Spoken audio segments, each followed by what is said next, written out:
안녕하세요. 67세 윤순덕입니다. 애가 안 먹는다네요. 다음부턴 안 해주셔도 돼요. 그 말 한마디가 사람 가슴을 그렇게 쓰리게 할 줄 그땐 몰랐습니다. 그저 아들네 집 반찬이 떨어졌다는 말에 밥상에 놓을 몇 가지라도 챙겨보려던 마음이었죠.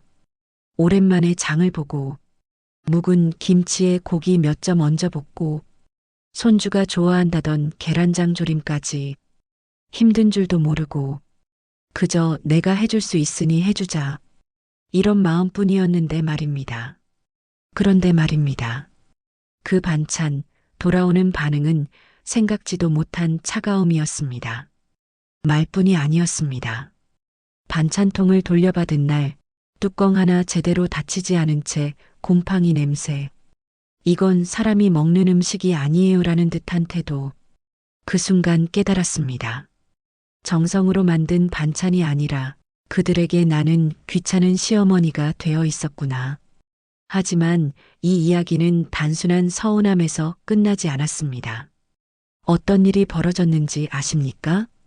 생각지 못한 충격적인 장면, 귀를 의심하게 만드는 대화, 그리고 어머니의 속이 뒤집히는 결정적인 순간이 찾아옵니다. 누구보다 믿고 아꼈던 며느리의 행동, 그리고 그 뒷면에 감춰졌던 진짜 속내가 드러났을 때 그동안 참고 넘겼던 일들이 하나씩 되살아났고 어머니는 결심하게 됩니다. 그래, 이제는 나도 말 좀 해야겠구나. 이건 단순한 반찬 이야기가 아닙니다. 사람 대접이 뭔지, 염치가 뭔지, 그리고 참는데도 한계가 있다는 걸 조용히 그러나 단단하게 알려준 이야기입니다. 그리고 무엇보다 그 뒤에 벌어지는 장면은 아마 듣는 분들도 속이 다 뻥 뚫릴지도 모르겠습니다. 그저 반찬 좀 해줬을 뿐인데요. 어떤 일이 숨어 있는지 지금부터 함께 들려드리겠습니다. 목요일 새벽이면 내 몸이 먼저 움직였습니다. 애 봐주러 다니는 아들네 반찬 다 떨어졌단 생각에 그날부터 목요일은 시장 가는 날이 되어버렸죠. 별다른 약속도 없고 할 일도 없던 내 일상에서 유일하게 마음이 바빠지는 하루였습니다. 시계는 아직 6시도 안 됐고 공기는 서늘했어요. 등골이 오싹한 찬 기운이 살갗을 파고들었지만 애호박 싱싱한 거 들어왔어요. 상인의 목소리만 들으면 내 얼굴엔 절로 미소가 지어졌습니다. 줄 서서 기다려야 하는 국산 갈치도 하나 챙기고 채소 가게에서 고들빼기 잎사귀 몇 단도 쥐었습니다. 시장 구석에 앉아 있는 할머니가 직접 담갔다던 집된장 한 봉지, 된장국엔 이게 최고예요 하며 주셨을 땐, 아, 이걸로 국 끓이면 우리 애기가 2그릇은 먹겠구나 싶었지요. 무거운 장바구니를 두 손에 들고 정류장에서 버스를 기다릴 땐 허리가 빠질 듯 아팠지만 그래도 좋았습니다. 그 장바구니 속에 담긴 건 반찬거리만이 아니었거든요. 내 정성이었고 내가 할 수 있는 사랑의 방식이었습니다.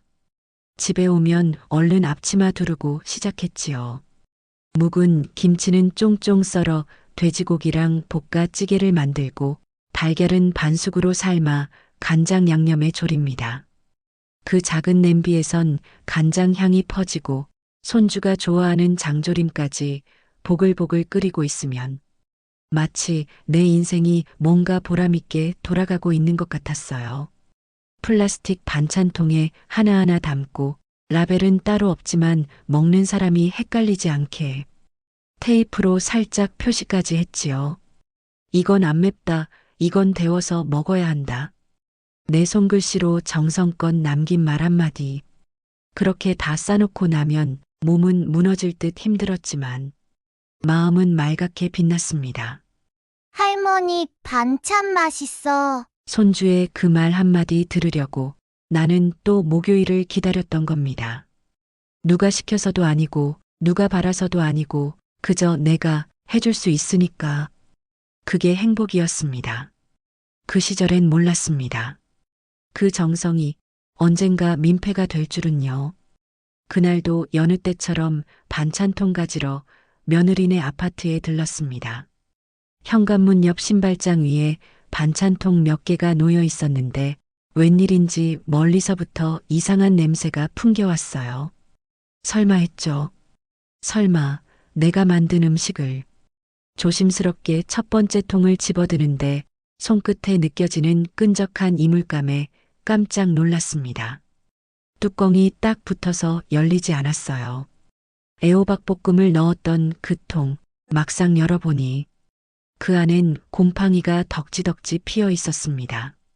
순간 머릿속이 하얘졌습니다. 며느리가 뭐 바쁘면 한두 개는 안 먹을 수도 있다 쳐요. 그런데 그걸 그냥 밖에 내다 놓고 썩어가도록 방치해뒀다는 건 참자 하고는 두 번째 통을 열었습니다. 계란장 조림이 들어있던 그 통엔 내용물은 손도 안 댄 채로 그대로 말라붙은 간장 자국이 벽에 끼어 있더군요. 숟가락으로 한 번도 떠보지 않은 흔적. 마지막으로 묵은지 볶음통, 그건 뚜껑도 없이 열려 있었습니다. 파리 한두 마리가 안에 날아들어 윙윙거리고 있었고요. 그때 그 광경을 본 제 손이 덜덜 떨리기 시작했어요. 누군가 제 등을 툭 치며 말을 걸더군요. 어머님, 안녕하세요. 며느님, 저번엔 반찬 들고 나가시더니 아예 음식점 쓰레기통 옆에 그냥 내려놓으시던데요. 옆집 아주머니였어요. 그 말에 저는 숨이 턱 막혔습니다. 네. 아, 그건 아닐 거예요. 목소리가 떨리더군요. 하지만 아주머니는 덧붙였습니다. 제가 봤다니까요. 며느님이 막 쓰레기 봉투 안에 반찬 통째로 넣으시던데요. 냄새 올라온다고요. 그 순간 다리에 힘이 풀려버렸습니다. 제가 만든 반찬이 제 손주 입에 들어가길 바랐던 정성이 이젠 냄새나는 쓰레기로 취급받는 현실. 머릿속에서 찌개 하나 끓여 먹일 줄 모르는 사람들이라며 제가 속으로 며느리 걱정했던 장면들이 떠올랐습니다. 시장 가서 고등어 하나라도 싱싱한 거 골라주려고 가게 세 군데씩 돌아다녔던 저 자신이 우스워졌습니다. 그 자리에서 한참을 서 있다가 통들을 주섬주섬 주워들고 집으로 돌아왔습니다. 걸음이 참 무겁더군요. 어깨엔 장바구니가 아니라 마음의 상처가 얹힌 기분이었습니다. 집에 와서 씻는데 고무장갑 끼고 통을 헹구면서 눈물이 핑 돌았어요. 내가 왜 이러고 있나? 그동안 며느리 입에서 감사해요라는 말을 들은 적이 몇 번이나 있었을까요? 매번 말끝마다 애가 안 먹어요. 이건 너무 짜요. 다음부턴 안 해주셔도 돼요. 나는 해주는 사람이고 그쪽은 평가하는 사람이었나 싶었습니다. 어머니라는 이름 앞에 붙는 기대는 이제 고마움이 아니라 요구가 되었고 저는 어느새 그 바닥 없는 기대에 조용히 묶여 살고 있었던 거죠. 그날 밤 혼자서 반찬통을 씻다가 처음으로 스스로에게 말했습니다. 이제는 못하겠다. 내가 누굴 위해서 이걸 반복해야 하지? 그 순간부터 제 마음 한가운데 무언가 딱 끊어졌습니다. 다음 날 아침 저는 오래된 가계부를 꺼냈습니다. 그리고 지금껏 며느리에게 해다 바친 반찬 재료비부터 교통비, 심지어 보온통값까지 하나하나 적기 시작했어요. 단지 돈 때문이 아니라 내가 얼마나 애썼는지 그리고 얼마나 무시당했는지 스스로에게라도 증명해 보이려는 시간이었습니다. 그리고 그건 시작에 불과했습니다. 사람 마음이란 게 참 간사한 게요. 한마디에 무너질 수도 있다는 걸 저는 그날 알았습니다. 그날도 평소처럼 반찬을 만들어 보냈어요. 볶음김치, 무나물, 멸치조림, 그리고 손주 좋아하던 계란장 조림까지요. 이번엔 계란 대신 메추리알 넣어볼까? 장도 직접 보고 양념도 덜 자극적으로 만들었죠. 어디선가 본 육아방송을 참고해. 짜지 않게, 달지도 않게 말이에요. 그렇게 신경 써서 만들고 나면 다음 날쯤 며느리에게 톡이 옵니다. 어머니, 잘 먹었습니다. 그 짧은 문장 하나가 그렇게 뿌듯했는데요. 그날은 이상하게 조용하더라고요. 톡도 없고 반찬통도 늦게 돌아왔어요. 그러다 주말이 되어 방문한 손주가 그랬습니다. 할머니, 엄마가 그 반찬 버렸어요. 아빠한테는 비밀이래요. 순간 가슴이 철렁했죠. 뭔가 잘못 들었겠거니 했지만 확인은 금세 왔습니다. 며느리가 전화로 그랬거든요. 어머니, 솔직히 요즘은 그런 음식 안 먹어요. 기름지고 짜서 애 건강에 안 좋잖아요. 그 말도 상처였지만 그 다음이 더 문제였어요. 제가 우연히 주방 쪽에 가게 됐을 때였어요. 며느리가 친구들과 영상통화를 하던 중이었죠. 우리 시어머니 음식. 아이고, 웰빙이라는 거리가 멀지. 진짜 옛날 스타일. 맨날 볶고 지지고 애들 체하겠다니까. 그 말 제 앞에서 한 건 아니었지만 한 번 들은 이상 못 들은 척은 못 하겠더라고요. 뭔가 찬물이 확 끼얹어진 기분이었어요. 그동안 내가 만든 반찬이 정성이 옛날 스타일 체하는 음식, 버리는 음식이었던 거구나. 그날 집에 돌아오는 길 눈물이 났습니다. 사람 앞에서 운 적도 많지 않은 제가 비닐봉투에 반찬통 넣어 들고 오면서 버스 창가에 얼굴을 비스듬히 기대고 한참을 울었어요. 그뿐이 아니었어요. 며칠 뒤 이웃 아주머니에게서 들은 말이 제 마음을 더 찢어놨습니다. 며느리분이 그러시더라고요. 요즘 시어머니들 너무 오지랖이라며. 그냥 손주 용돈이나 주지 뭐하러 반찬까지 만들어 보내시냐고. 그 얘기를 듣고는 아예 밥숟가락도 못 들겠더군요. 내가 뭘 그렇게 잘못했을까? 정말 내가 오지랖이었을까? 나는 그저 손주가 따뜻한 집밥을 먹길 바랐던 것뿐인데. 하지만 그때 마음속에서 무언가 톡하고 끊어졌습니다. 그래, 나도 이제는 말 좀 하자. 더는 그냥 웃고 넘기지 말자. 그러던 중 지난 김장철 생각이 났습니다. 김장이라면 아무리 나이가 들어도 손이 먼저 나서는 일이었습니다. 그게 어머니 된 사람의 손맛이고 정성이고 뭐랄까 살아있는 흔적 같았거든요. 저는 올해도 당연하다는 듯 김장을 준비했습니다. 우리 딸내는 외식이 많고 며느리네는 김치 담글 줄도 모르니 자연스레 저 혼자 김장을 도맡아 해왔죠. 시장 5군데를 돌아다니며 배추 40포기 골랐습니다. 한 포기 한 포기 속을 들여다보며 잎이 싱싱하고 줄기가 뻣뻣하지 않은 걸로만요. 무는 단단하면서도 수분 많은 놈으로 고르고 굵은 소금이며 젓갈, 다진 마늘까지 종류별로 직접 준비했죠. 며느리에게 미리 알려주며 이번 주 토요일에 김장 좀 하려 하는데 했더니 돌아오는 말이 뭐였는 줄 아세요? 어머니, 저 김장하는 거 잘 몰라요. 냄새도 심하고 저 약속 있어요. 그래도 저는 괜찮다며 혼자 하겠다고 했습니다. 시어머니 된 사람이 무슨 대단한 걸 바랍니까?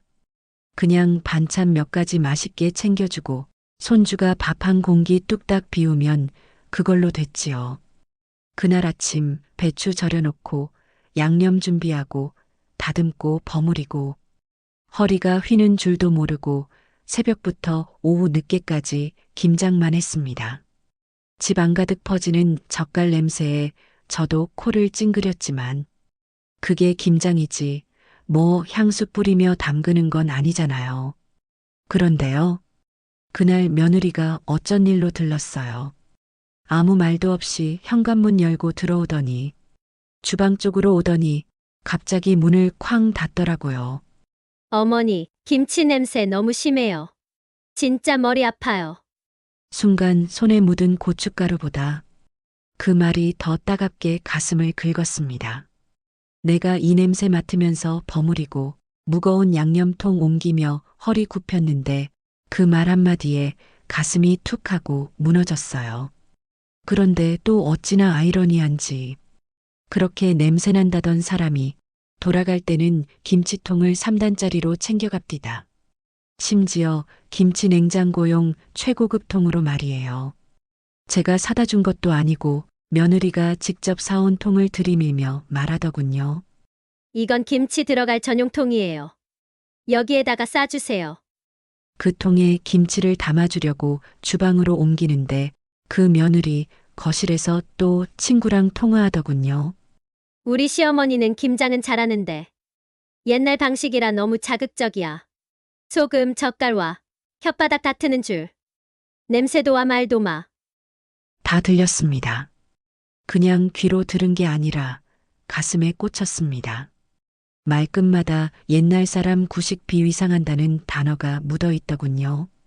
그럼 김치 받아가지 말든가.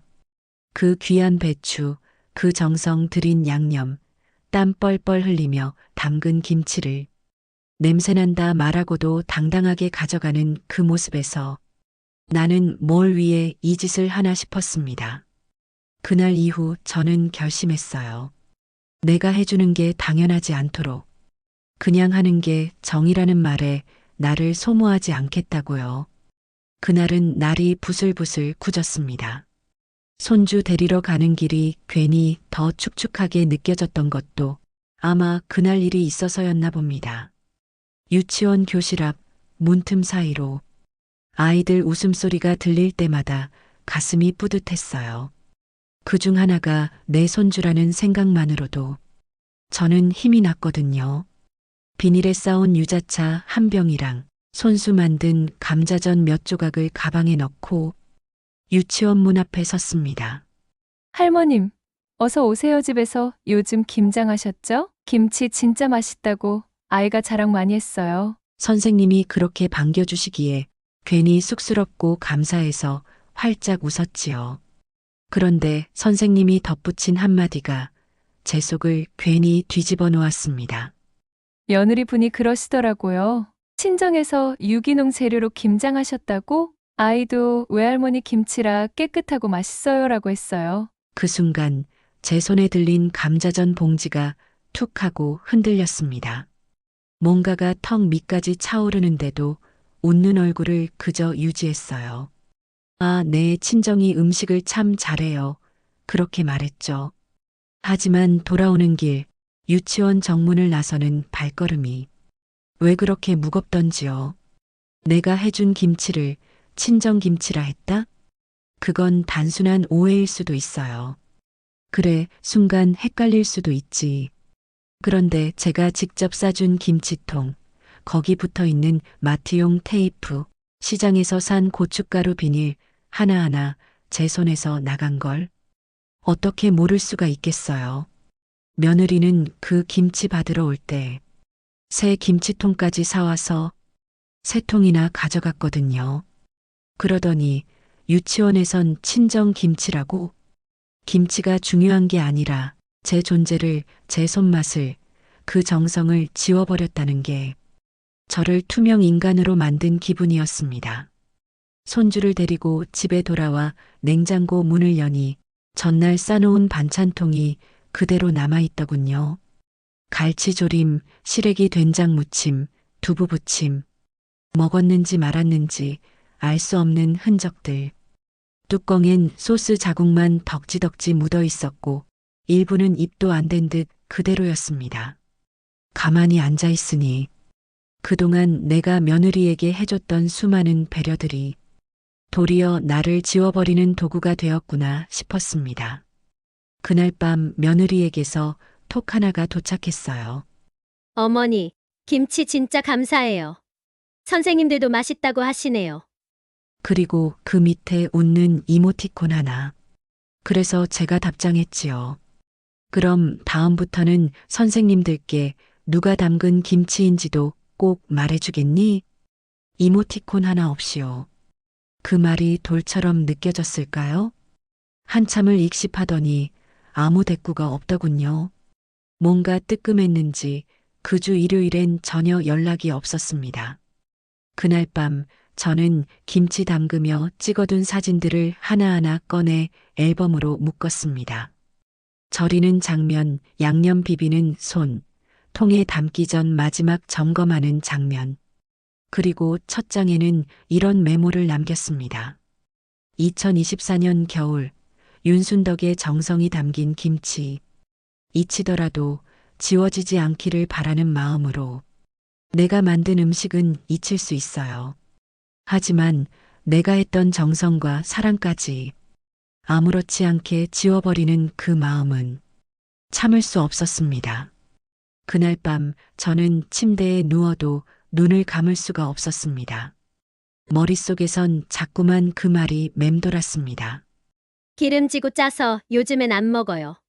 손주가 할머니 반찬 맛있어라며 밥 2그릇을 뚝딱 먹던 기억이 생생한데 어떻게 저런 말을 아무렇지도 않게 내뱉을 수 있을까요?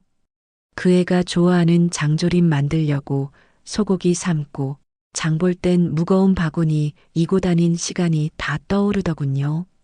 그래서 그날 밤 조용히 제 노트북을 켰습니다. 계산기를 두드리기 시작했지요. 10개월 동안 내가 해준 반찬들, 쌀이며 고기며 채소며 조미료며 영수증 모아두던 걸 꺼내서 전부 정리했습니다. 한 달 평균 재료비 18만 원, 가스비 2만 원, 내가 일주일에 2번 반찬 만들 때 쓰는 시간. 넉넉 잡아 한 달 10시간. 시급 1만 원 잡고 노동비 계산했더니 100만 원. 반찬통도 10달 동안 크고 작은 거 사서 총 4만 원은 들었더군요. 딱 맞춰보니 총액이 304만 원이 나왔습니다. 적지도 많지도 않게 딱 제가 드린 만큼만 썼습니다. 종이에 직접 썼습니다. 반찬값 명세서라고 제목을 달고 10달치 항목을 세세히 정리했지요. 가장 아래엔 이렇게 적었습니다. 정당한 노동의 가치를 되돌려받으려고 한다. 그리고 편지 봉투에 넣어 다음 날 반찬통과 함께 며느리네 현관문에 걸어두었습니다. 뚜껑 닫힌 통 안엔 딱 하나, 삶은 달걀 하나만 넣었지요. 그 아이가 좋아하던 거. 하지만 이번엔 껍질도 까지 않은 채로 저녁 무렵 아들한테 전화가 왔습니다. 전화기 너머로 아들의 숨소리가 급했습니다. 엄마, 이게 뭐야 이런 것까지 굳이? 그 말에 저는 아주 조용히 천천히 말했습니다. 내가 10달 동안 해준 밥값이야. 내 손으로, 내 발로, 내 시간 들여가며 했던 그 노동에 대한 강. 근데 그걸 뭐라 했냐? 기름지다, 짜다, 냄새난다. 요즘 그런 거 안 먹는단다. 그리고는 친정김치라 하더라. 저는 이어서 말했습니다. 나 이제 안 할 거야. 내 손으로 만드는 음식이 귀찮고 쪽팔린 거라면 이젠 내가 만든 정성도 거절해. 아들이 아무 말도 못하고 끊더군요. 그리고 그날 밤 며느리에게서 카톡이 왔습니다. 죄송해요, 어머니. 제가 경솔했어요. 저도 몰랐어요. 그냥 요즘 스트레스가 많아서. 스트레스? 그동안 반찬하느라 내가 새벽 시장 들렀을 땐 스트레스 없었을까? 그 후론 아무 말도 하지 않았습니다. 명세서 한 장이면 됐거든요. 저는 그걸로 제 마음 다 전했다고 믿었습니다. 그리고 며칠 후 믿기 힘든 일이 벌어졌습니다. 사돈이 전화를 해왔습니다. 말끝이 떨리더군요. 사돈 제가 뭘 잘못했는진 모르겠지만 우리 애한테 좀 너그럽게 대해주시면. 그 말에 저는 웃으며 말했습니다. 사돈, 제가 그동안 반찬해줬다고 유세 부린 적 있습니까? 근데도 저한테 냄새난다, 기름지다, 쪽팔리다 그러더이다. 사돈은 그런 말 들어도 참으시겠습니까? 이젠 저도 그만하렵니다. 제 밥은 제 손으로, 그리고 제 자존심은 남의 눈치 안 보고 지킬랍니다. 그리고 다음 달 저는 제 이름으로 연금 통장에서 빠져나가던 적금을 해지하고 친구들과 속초 바다를 보러 갔습니다. 회도 먹고 숙소에서 영화도 봤지요. 그날 밤 숙소 창문 너머로 보이던 별이 유난히 밝더군요. 그리고 그 별을 보며 중얼거렸습니다. 다음부턴 내 시간과 손길도 내 기준에 맞는 사람에게만 쓰자. 그게 제가 내린 조용하지만 가장 큰 복수였습니다. 그런데 다음에 마주친 며느리의 태도는 뜻밖이었습니다. 며느리는 입꼬리를 살짝 올리며 그 특유의 말투로 말했습니다. 근데 어머니도 각오하셔야죠. 앞으로 저희 애한텐 외할머니만 남을 거예요. 우리 애가 누구 손에 자랐는지, 어디 김치 먹고 컸는지 알게 뭐예요? 제가 그렇게 가르칠 거니까요.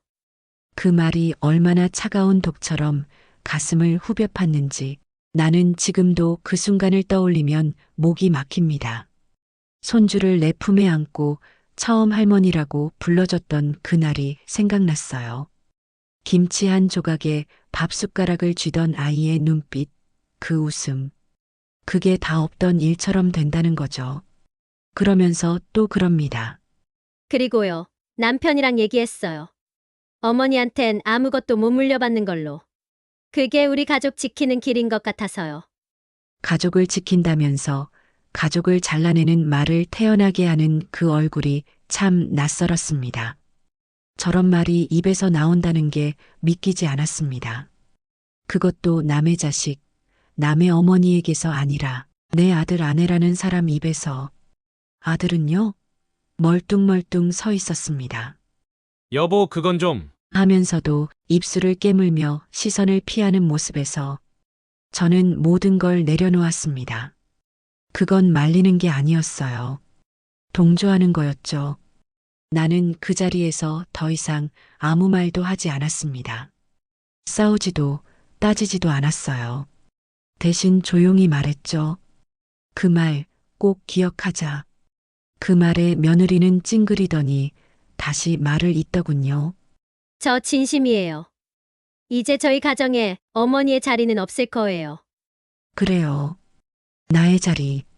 얼마나 무섭고도 차가운 말입니까? 나는 아이를 보살폈고 밥을 해줬고 내 살림을 줄여가며 생활비를 도왔습니다. 그런데 내 존재는 불편한 사람이 된 겁니다. 집으로 돌아와 한참을 멍하니 앉아 있었습니다. 그간 해준 게 떠올랐어요. 장을 보느라 비 맞은 날, 김장하다 손등이 헐었던 날, 갈치 굽다 기름이 튄 팔뚝. 그 하나하나가 전부 스스로 선택한 거라고 후회하지 않으려 했는데 그날은 달랐습니다. 내가 해준 그 모든 것들이 지워도 되는 기억이 되었다고 생각하니 안에서 뭔가 무너졌습니다. 그냥 서운한 게 아니라 치욕이었습니다. 그리고 그 다음 날 나는 조용히 내 서류함을 꺼내 정리하기 시작했습니다. 상속 예정 자산, 보험 정리 내역, 예금 계좌, 가족관계 서류까지 수십 년을 모은 내 재산이었습니다. 그걸 묵묵히 손에 쥐고 한 장 한 장 정리하며 나는 스스로 되뇌었습니다. 나는 누구에게도 빼앗기지 않겠다. 며느리의 말은 단순한 반격이 아니었어요. 그건 내 인생을 가볍게 보는 시선이었고 나의 존재 가치를 부정하는 태도였습니다. 하지만 아이러니하게도 그날의 막말이야말로 나를 깨웠습니다. 내가 누구인지를 다시 기억하게 만들었고 내가 얼마나 살아있는지를, 얼마나 나 자신을 지켜야 하는지를 일깨워준 계기가 된 거죠. 그저 눈을 감고 속으로 한마디 했습니다. 그래, 그렇게 살 거라. 하지만 나도 나대로 살겠다. 그리고 그 말은 내 복수의 시작이기도 했습니다. 다음 날 아침이었습니다.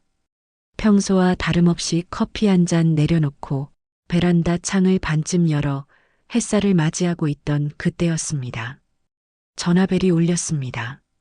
화면을 보니 익숙한 이름 하나가 떠 있더군요. 바로 사돈이었습니다.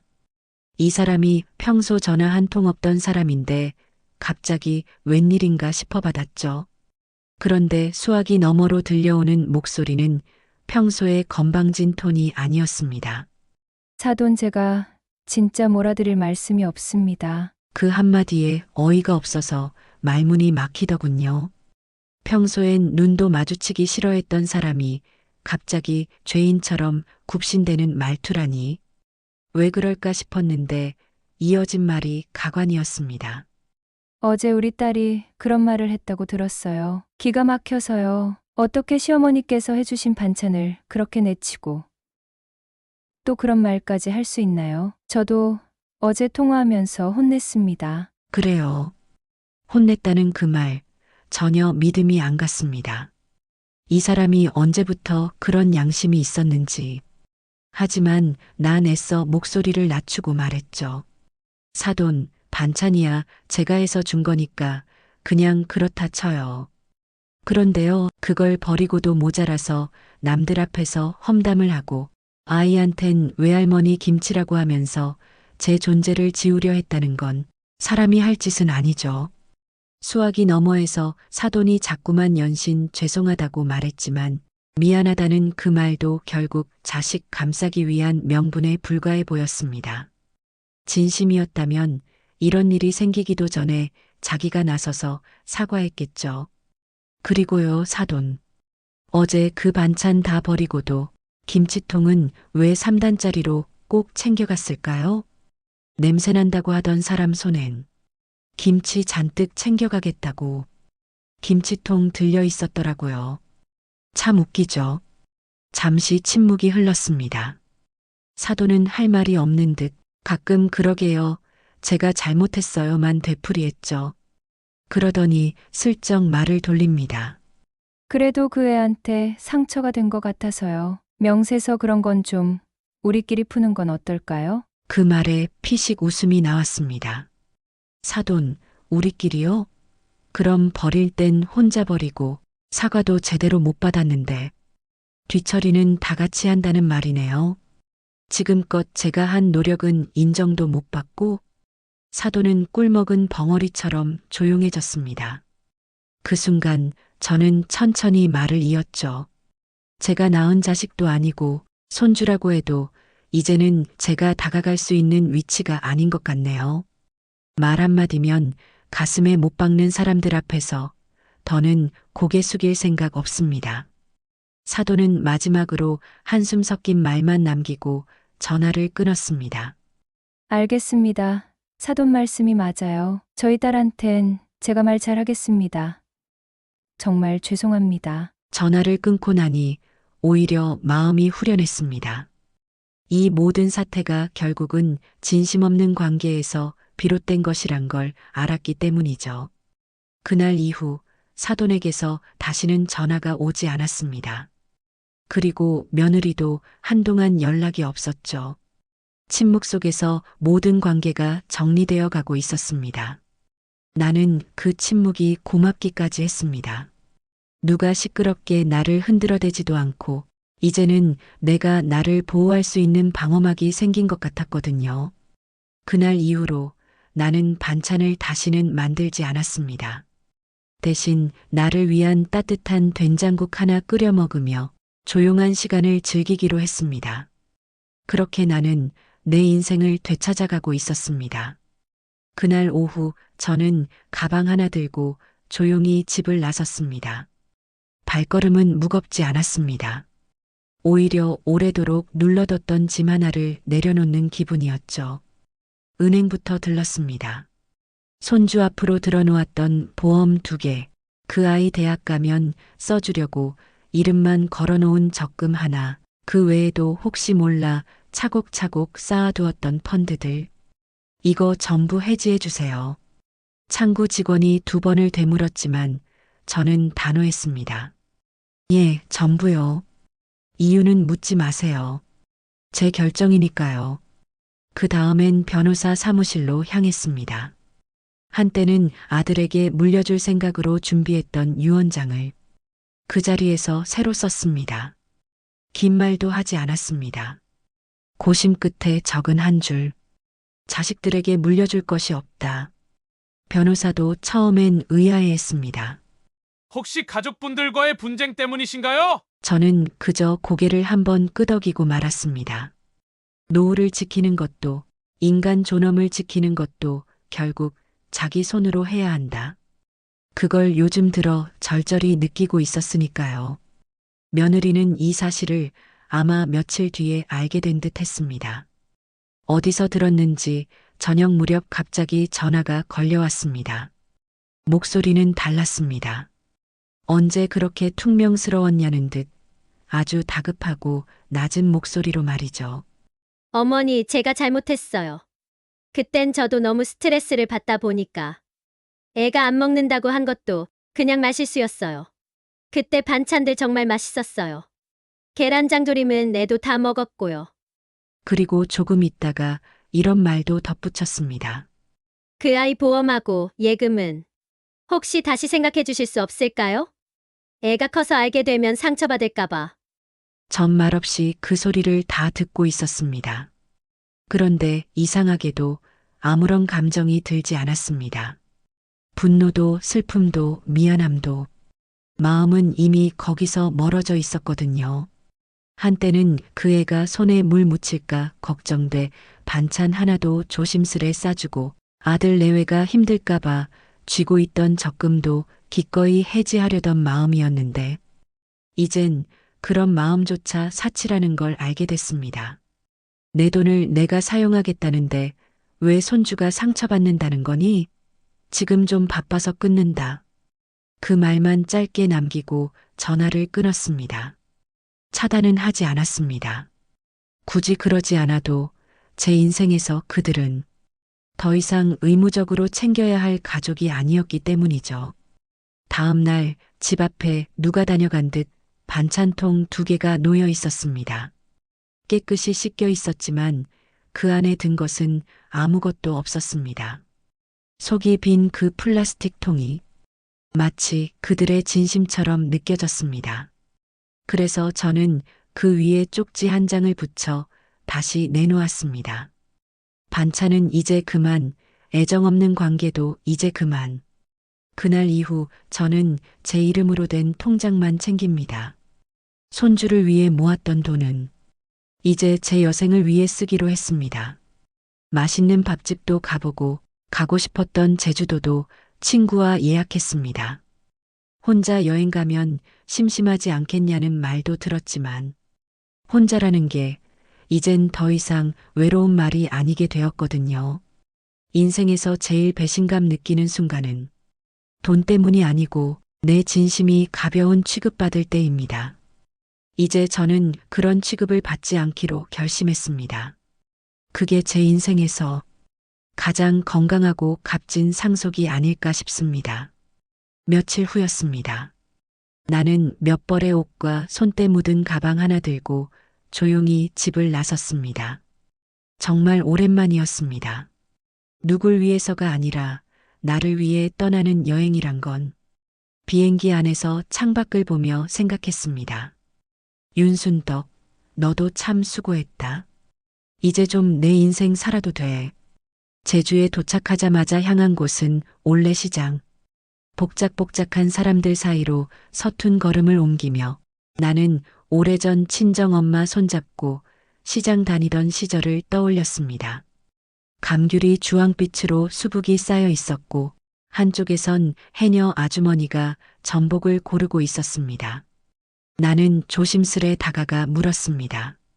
이거 혼자 먹어도 되나요? 그 아주머니가 웃으며 말했죠. 혼자가 어때서요? 좋은 거지. 그 말 한마디에 가슴이 뭉클했습니다. 그래요. 혼자인 게 나쁜 게 아니었습니다. 누군가에게 휘둘리는 삶이 더 괴로운 거였죠. 숙소는 한적한 마을의 작은 돌담집이었습니다. 마당에는 동백나무가 붉은 꽃망울을 터뜨리고 있었고 바람이 불 때마다 바다 냄새가 코끝을 간지렸습니다. 아무도 잔소리하지 않고 아무도 나를 기다리지 않는 그 시간이 이토록 평화로울 줄 몰랐습니다. 저녁엔 그날 산 전복으로 죽을 끓이고 혼자 술 한 잔을 기울였습니다. TV도 안 틀고 조용히 밥 한 그릇을 다 비우고 나니 괜히 눈물이 났습니다. 억울해서가 아니라 이제야 비로소 나로서 살아가도 괜찮다는 허락을 받은 기분이었습니다. 돌아오는 날 공항 면세점에서 진주 목걸이를 하나 샀습니다. 조용히 반짝이는 그 목걸이를 거울 앞에서 걸며 혼잣말로 중얼거렸습니다. 이건 너한테 주는 선물이야. 지금까지 참 잘 살아줘서 고맙다. 비행기 안에서 핸드폰을 꺼보니 며느리에게서 수십 통의 부재중 전화와 문자. 어머니, 정말 죄송해요. 제가 잘못했어요.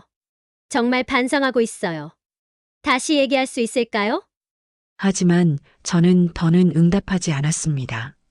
사람이 사람을 대하는 건 말이 아니라 행동으로 남는 법이니까요. 그날 이후 저는 매일이 여행이 되었습니다. 새벽에 눈을 떠 바람 소리를 듣고 커피 한 잔 내리는 시간조차 누구 눈치 보지 않고 누릴 수 있는 자유. 가족은 줘야 할 존재가 아니라 서로 지켜가야 할 존재란 걸 이제는 뼛속 깊이 알게 되었습니다.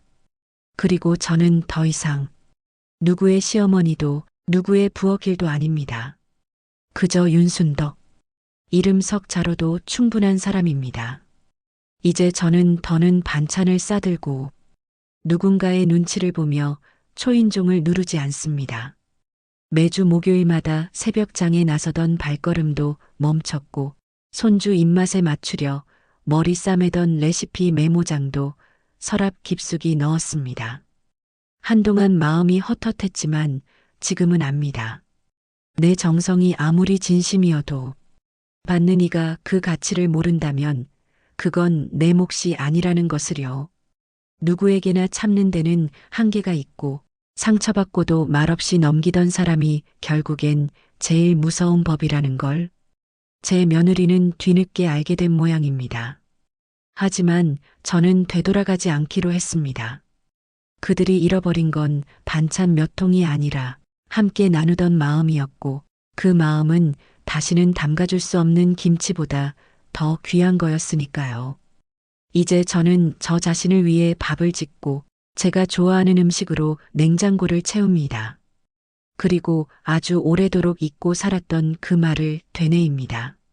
나는 누구보다 귀한 사람이다. 그 사실을 다시 기억하게 된 것, 그게 제게 주어진 진짜 반찬값이자 가장 단단한 복수였습니다. 구독과 좋아요는 큰 힘이 됩니다. 오늘의 사연이 공감되신다면 댓글로 의견을 남겨주세요.